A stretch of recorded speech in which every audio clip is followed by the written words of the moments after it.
Today, we will talk about verbal and non-verbal communication. But before that, let's have a simple description about communication. Communication is the process of interchanging information, ideas, feelings, and opinions, with or without the use of words.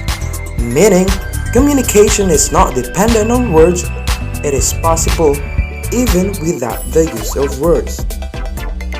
There are two types of communication: verbal communication and non-verbal communication. To start with, verbal communication. It is a form of communication in which you use words to interchange the information with other people, either in the form of speech or writing. It is the most effective form of communication that leads to rapid interchange of information and feedback. Next is non-verbal communication. This type is wordless.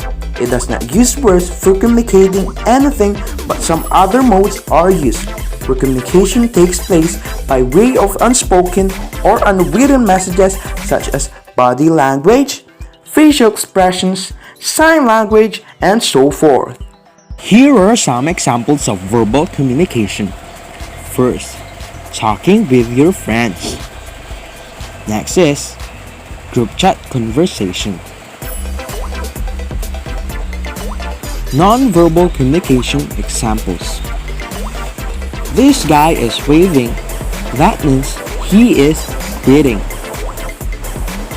This woman expressing herself by using sign language. Verbal versus non-verbal. The use of words in communication is verbal communication. The communication which is based on signs, not on words, is non-verbal communication. There are very fewer chances of confusion in verbal communication between the sender and receiver.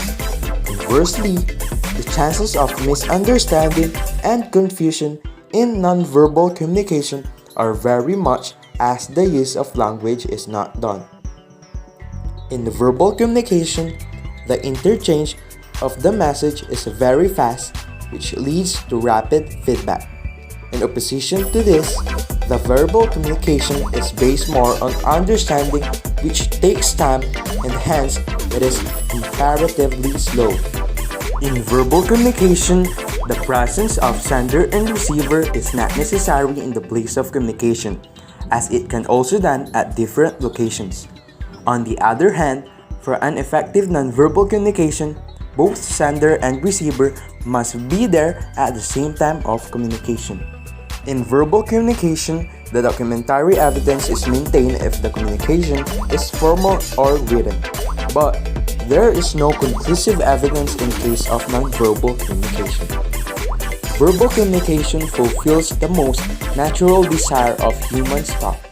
In the case of nonverbal communication, feelings, status, emotions, personality, and more are very easily communicated through the acts done by the parties to the communication.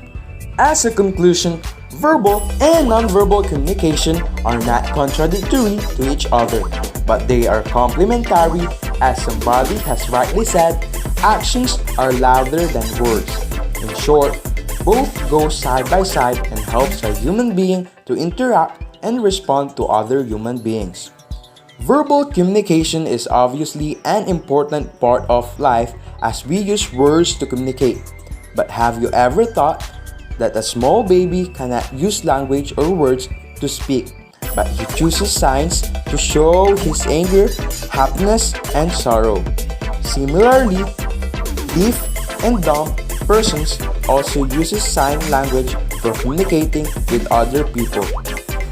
So, this is the significance of non-verbal communication in many lives. Hope you like this video. Thank you for watching.